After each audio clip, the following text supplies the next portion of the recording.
Morning everyone and welcome to the Flute Practice. Today I am getting ready to go on a long trip. I'm flying all the way from, freezing cold little Cape Town up to summery Hamburg, hopefully if the weather's calmed down. I'm flying 9 hours to Dubai and then another 6 hours to Hamburg. So, and 7-hour overlay in Dubai at like 1 in the morning. Oh, I'm not looking forward to that. The thing that I always have to think about is, what am I going to do on these long trips? How can I actually keep practicing and working and doing? So go through some simple little mental rehearsal tricks. The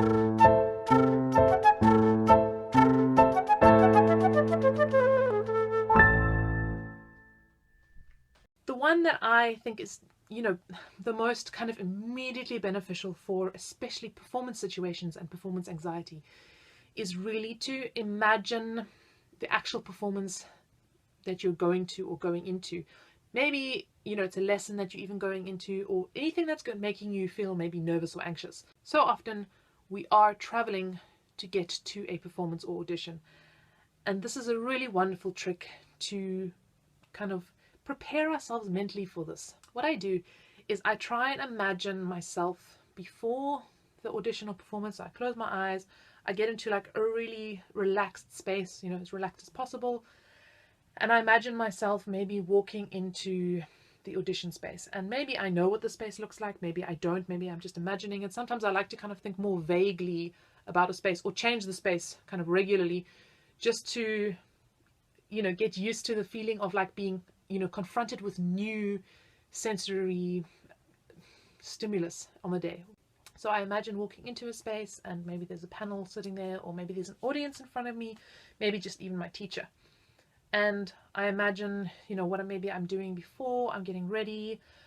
I'm imagining lifting my instrument, maybe kind of, signaling to my accompanist I'm ready to start.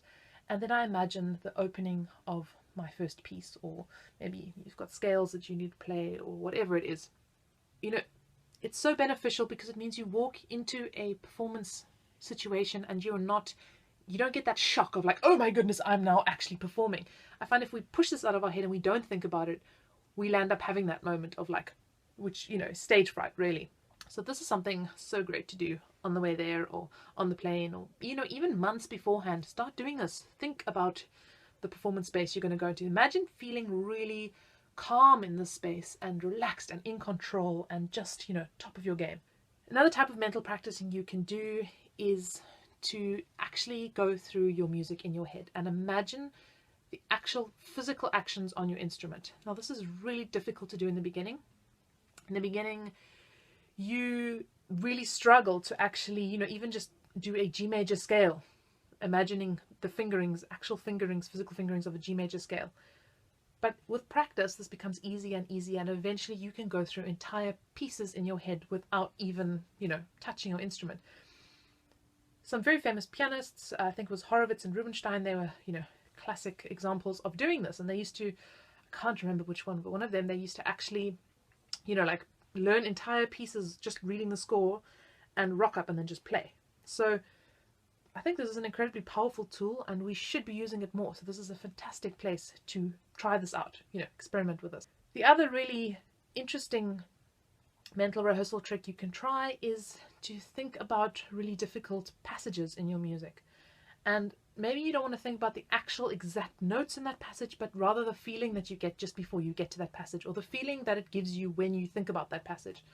And what you do is you undo that feeling. So you think maybe, famous Prokofiev, things at the bottom of the second page or so, there's the and you're about to get to this point and oh my goodness, those top D's, how on earth? And you just like, so you get really calm again and you just think about approaching that passage. Maybe even want to look in your score and you read it, but you think about approaching that passage, and instead of having that panic feeling, you just think of a calm, I can do this, I've got this, I've nailed this in the practice room so many times, I know I can do this, I've worked hard at this.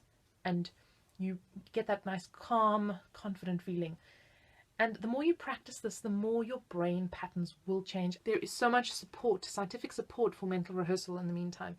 They have, for example, when you're practicing the actual notes, if you're practicing a scale and you're imagining the actions, your brain is actually firing those commands to your muscles, which is actually already training those muscles. It's a very physical process going on.